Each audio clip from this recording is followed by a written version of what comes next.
Les personnes vivant avec un handicap, très en colère contre le vice-premier ministre, ministre des Affaires étrangères, ministre de la fonction publique, Jean-Pierre Liaou, et le ministre des Affaires sociales, Modeste Mutinga. Elles étaient ce mardi en sit-in devant le Palais de la Nation. Elles protestent contre ce qu'elles qualifient de blocage de l'extension de leur administration dans les 26 provinces par Jean-Pierre Liaou et Modeste Mutinga. Dans leur mémorandum, ces personnes à mobilité réduite accusent ces deux membres du gouvernement de retarder l'installation de leur secrétariat général pourtant décidé au Conseil des ministres du 12 août dernier.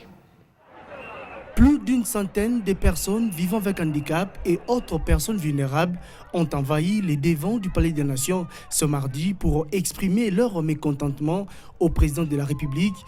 Ils protestent contre ce qui qualifie des blocages de l'extension de leur administration dans les 26 provinces par les vice-premiers ministres mis en charge de la fonction publique, Jean-Pierre Liaou, et les ministres Modeste Mutinga, en charge des affaires sociales. Dans leur mémorandum, les manifestants accusent ces deux membres du gouvernement Sama Lukonde de retarder l'installation de leur secrétariat général, pourtant déjà décidé au Conseil des ministres en date du 12 août dernier. L'inquiétude de ces manifestants est qu'en décidant de mettre une commission mixte pour produire un cadre organique, les deux ministres précités bypassent le cadre et structure organique déjà produit par la commission dirigée par la secrétaire générale à la fonction publique en charge des actifs depuis le mois de septembre dernier.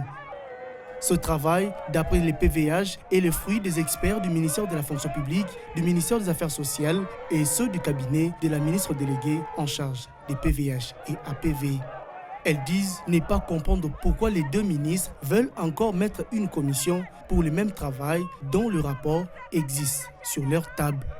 Cette façon de faire frise le sabotage du travail fait par le ministre délégué et renforce notre marginalisation dans la société.